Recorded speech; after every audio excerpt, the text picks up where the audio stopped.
Doctor Huma किस number 33। दरवाजे पर दस्तक हुई। सब चौंक उठे और जल्दी जल्दी अपना हुलिया दुरुस्त करने लगे। जमान उठा और कपड़े पहनकर दरवाजे की तरफ बढ़ा और जाकर दरवाजा खोल दिया। सामने रशीद खड़ा था। जमान नॉर्मल अंदाज में बोला, क्या बात है रशीद? रशीद सर, वो एक इमरजेंसी आई है, उसे चेक कर ले।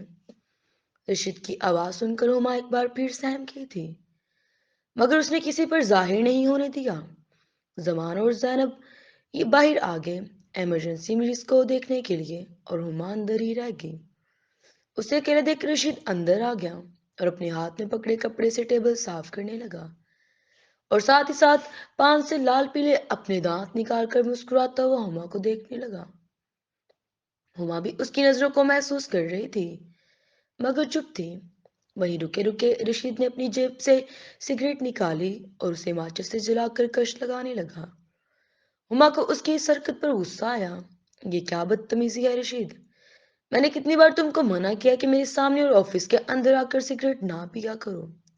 रशीद ने एक लंबा कश लिया और धुआं फिजा में छोड़ता हुआ बोला, मैडम जी, सिगरेट तो डॉक्टर जमा साहब भी पीते हैं, उनको तो आपने कभी नहीं रोका। रशीद के मुंह में पान भी था, जिसे वो चबा रहा था और हुमा की तरफ देख रहा था। हुमा गुस्से से, तुमको जमात से क्या मतलब? तुम अपनी औकात में रहा करो वरना। रशीद फिर हंसता हुआ बोला, वरना क्या मैडम जी? मुझे निकलवा देंगी क्या आप यहाँ से? हाँ, निकलवा दे मुझे, ताकि आपका रास्ता साफ हो जाए। हुमा, क्या बकवास कर रहे हो? कौन सा रास्ता? हुमा ने उससे सख्ती से निपटते हुए का फैसला कर लिया था। वो उसे खुद पर सवार नहीं होने देना चाहती थी।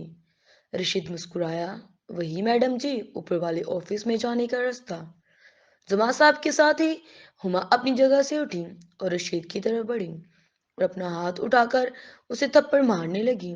रशीद अपनी तरफ आता हुआ उसका हाथ पकड़ लिया और उसकी कलाई से और हंसते हुए बोला, रशीद, ना ना ना मैडम जी, ऐसा नहीं करना, हाथ नहीं उठाना मेरे पर, ये बात मुझे बहुत बुरी लगती है।